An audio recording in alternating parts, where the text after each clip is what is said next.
اسلام کے 5 بنیادی ارکان ہیں۔ توحید و رسالت۔ توحید کا مطلب ہے کہ اللہ تعالیٰ کی وحدانیت کا یقین رکھنا اور یہ کہ اللہ ایک ہے، اس کا کوئی شریک نہیں۔ اور رسالت کا مطلب ہے رسولوں پر ایمان لانا۔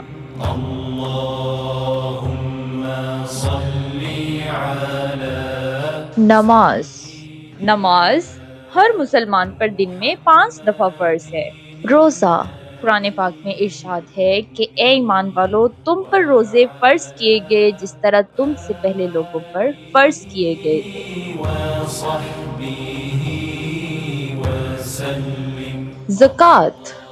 زکوٰۃ ادا کرنے سے انسان کا مال پاک ہو جاتا ہے اور اللہ تعالیٰ مال میں برکت عطا کرتا ہے۔ حج ہر صاحب استطاعت مسلمان پر سال میں 1 مرتبہ فرض ہے۔